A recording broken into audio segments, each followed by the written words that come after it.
Hi guys, good morning sa inyong lahat. Ang vlog na ito ay ang pag-uwi ko ng probinsya ng Romblon, bisperas ng bagong taon. Ayan, commute muna ako ngayon. Commute muna ang person. Iniwan muna natin yung motor dahil mahal ang pumasahe ng motor pag sasakay ng barko. Commute tayo ng jeep. Sakay tayo ng jeep na biyahe pa Buendia, kung saan doon tayo sasakay ng bus papunta ng Batangas Port.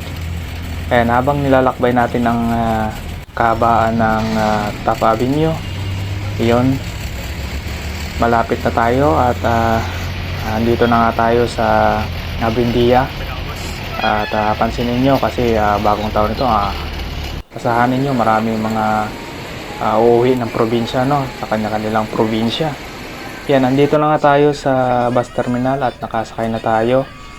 Ayan, buti nakaabot pa tayo sa paalis na jam liner, at meron lang tayong pamasahe na 268 papunta ng Batangas Port. At pagkatapos ng 2 oras ay nakarating na tayo sa Batangas Port.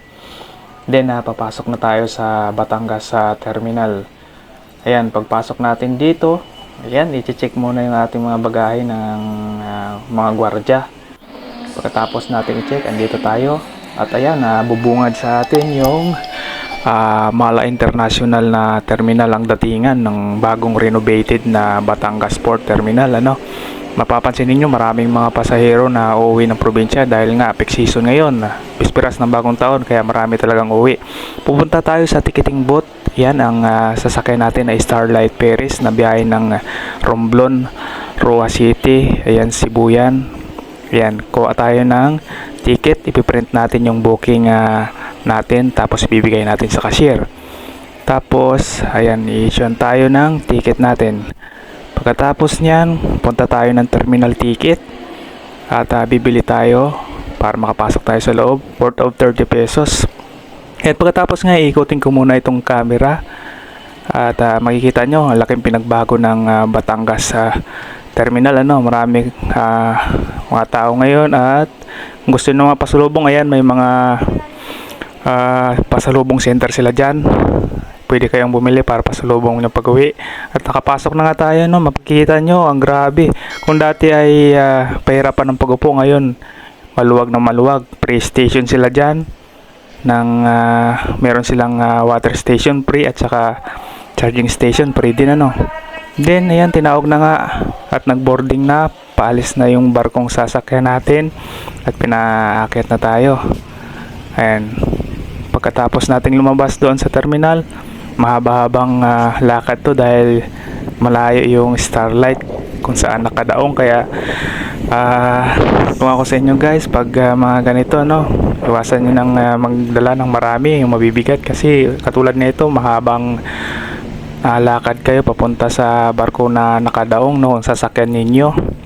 At konting tiis talaga, medyo mainit pa yung panahon. And then ayan, nakita ko na rin yung barkong Starlight na sasakyan namin at napansin ko si kuya, hirap na hirap. Ikaw ba naman, ang layo ng lalakarin mo patungo sa barko.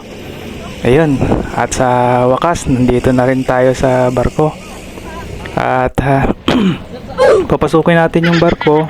Yan, pinakit na tayo ng mga crew. Then pag-akit natin ng barko, sasalubong sa atin yung Starlight crew, yung receptionist. Bigay natin yung ticket natin para ituro sa atin kung saan tayo. Ang nakuha natin ay tourist accommodation na nakuha natin. Pagturo sa atin, pagpasok natin diyan, ayan, makikita nyo kung ano yung tourist accommodation. Ayan, ang ganda. Aircon na din yan, Then dito tayo nakapwesto. Yan, ang ganda din ng tourist accommodation nila.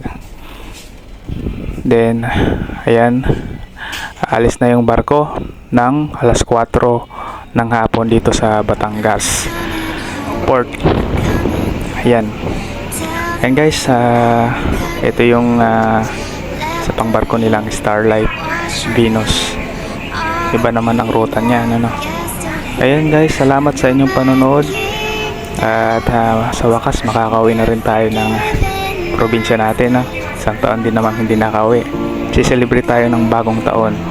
Ayan, maraming salamat sa inyong panonood. Salamat po sa inyong suporta. God bless us.